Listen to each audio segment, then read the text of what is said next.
ఏకంగా fighter జెట్లు royal Enfield ఈరోజు రాయలసీమకి తీసుకొచ్చిన ఘనత ఒక ఎన్డీఏ ప్రభుత్వాన్ని. మనది గొడ్డలి, మనది గూగుల్, వాళ్ళది గొడ్డలి. మంది ఫైటర్ జెట్, వాళ్ళది ఫ్యాక్షన్. మంది కియా, వాళ్ళది కిడ్నాప్. మంది క్రెడిబిలిటీ, వాళ్ళది క్రిమినాలిటీ. మంది డెవలప్మెంట్, వాళ్ళది డిస్ట్రక్షన్. మంది బుల్లెట్ అవుతే వాళ్ళది బూతులు. మనం మహిళలకి 33% రిజర్వేషన్ ఇస్తే ఏకంగా తల్లిని చెల్లిని మెడబట్టి బయటికి గంటేసిన చరిత్ర ఆ గొడ్డలి పార్టీది. ప్రజలందరూ ఒక్కసారి ఆలోచించాలి. జగన్ ఆయన పేరులో జీ చూసి జెన్జీ అనుకుంటున్నాడు. జగన్ పేరులో ఉన్న జీ గొడ్డలి.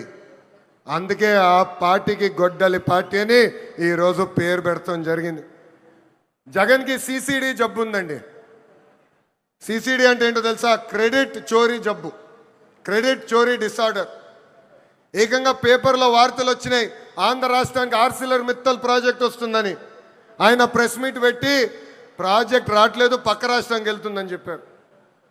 గౌరవ ముఖ్యమంత్రి గారు, ఉప ముఖ్యమంత్రి గారు ఆ ప్రాజెక్ట్కి శంకుస్థాపన వేస్తే లేదు నేనే ఆ ప్రాజెక్ట్ని తీసుకొచ్చానని ప్రెస్ మీట్లో చెప్పే పరిస్థితి మనందరం చూసాం. ఇంతేకాదు, ప్రపంచం మొత్తం తిరిగి పెద్ద ఎత్తున గూగుల్ని మన రాష్ట్రానికి తీసుకొస్తే వాళ్ళు అడ్డుపడ్డారు, కోర్టులో కేసేశారు. కానీ ఇప్పుడు ప్రెస్ ముందరికి వచ్చి మా వల్లనే గూగుల్ ప్రాజెక్ట్ వచ్చిందని చెప్పుకునే పరిస్థితి. ఇంకా కొన్ని సంవత్సరాలు పోతే ఆగస్ట్ 15 నాడు భారతదేశానికి స్వాతంత్రం తీసుకొచ్చింది మా తాత అని చెప్పుకునే పరిస్థితికి సిసిడి జగన్ వస్తారు.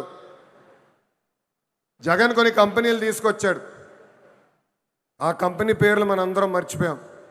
ప్రజలందరూ ఒక్కసారి గుర్తు చేయాలనుకుంటున్నా. ఆ కంపెనీ పేర్లు Andhra gold, president medal, gold medal. అలాంటి కంపెనీలు తీసుకొచ్చిన చరిత్ర ఆ పార్టీది. Google, Arcelor Mittal, royal Enfield, fighter jet తయారు చేసిన పరిశ్రమలు తీసుకొచ్చిన చరిత్ర మా ఎన్డీఏ ప్రభుత్వాన్ని.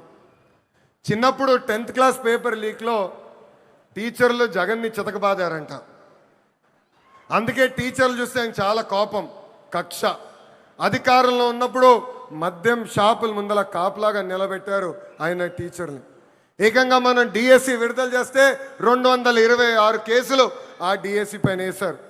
ఎవరు ఊహించిన విధంగా 150 రోజుల్లో 16,347 పోస్టులు భర్తీ చేసిన ఘనత మన ఎన్డీఏ ప్రభుత్వాన్ని.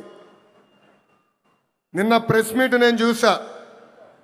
జగన్ నన్ను ప్రశ్నించట్లేదు, గౌరవ ముఖ్యమంత్రి చంద్రబాబు నాయుడు గారిని ప్రశ్నించట్లేదు, ఆంధ్ర రాష్ట్ర ప్రభుత్వాన్ని ప్రశ్నించట్లేదు. రాజ్యాంగం రాసిన అంబేద్కర్ గారిని ప్రశ్నిస్తున్నారు, రిజర్వేషన్ని ప్రశ్నిస్తున్నారు, రాజ్యాంగాన్ని ప్రశ్నిస్తున్నారు. అందుకే ఈ సభాముఖంగా జగన్కి నేను హెచ్చరిక జారీ చేస్తున్నా. మీరు ఎన్ని జన్మలు ఎత్తినా డిఎస్సి పూర్తి చేసి ఇచ్చిన హామీ నిలబెట్టుకున్న ఘనత మాది. మళ్ళీ డిఎస్సి నిర్వహిస్తాం. నిరుద్యోగ యువకులకి పెద్ద ఎత్తున ఉద్యోగాలు కల్పించే బాధ్యత ప్రజాప్రభుత్వం తీసుకుంటుంది. ఈ జగన్కి కనీసం దేశభక్తి అన్న కూడా లేదు. మేమందరం పోరాడి పెద్ద ఎత్తున సాగర్ డిఫెన్స్ అన్న పరిశ్రమని ఆంధ్ర రాష్ట్రానికి తీసుకొచ్చాం. వాళ్ళు ఏకంగా భారతదేశం డిఫెన్స్ కోసం బోట్లు తయారు చేసే పరిశ్రమ. కావల్లో కనీసం 1000 మంది మత్స్యకారుల పిల్లలకి ఉద్యోగాలు ఇచ్చే పరిశ్రమను మేము తీసుకొస్తే ఏకంగా వాళ్ళపైన ఆరోపణలు చేసి ఆ పరిశ్రమను కూడా తిప్పి పంపించాలని ప్రయత్నించారు. ఇప్పుడు విశాఖ ఉక్కు పైన కూడా మాట్లాడుతున్నారు. 2 సార్లు విశాఖ ఉక్కు సంక్షోభంలో పడితే ఆ ఉక్కు ఫ్యాక్టరీని కాపాడిన ఘనత చరిత్ర ఒక ఎన్డీఏ ప్రభుత్వాన్ని. ఆనాడు ప్రధానిగా నరేంద్ర మోడీ గారు, ముఖ్యమంత్రిగా చంద్రబాబు నాయుడు గారు ఇద్దరు కలిసికట్టుగా పోరాడి విశాఖ ఉక్కుని ఒక్కసారి కాపాడారు. దాని ముందల వాజ్పేయి గారు ప్రధానమంత్రిగా ఉన్నప్పుడు, చంద్రబాబు నాయుడు గారు ముఖ్యమంత్రిగా ఉన్నప్పుడే మళ్ళీ విశాఖ ఉక్కుని మనం కాపాడుకుంటాం జరిగింది.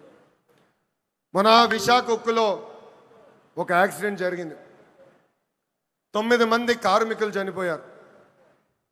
యాక్సిడెంట్ జరిగిన 3 గంటల్లో హోంమంత్రి గారు అక్కడికి వెళ్ళారు.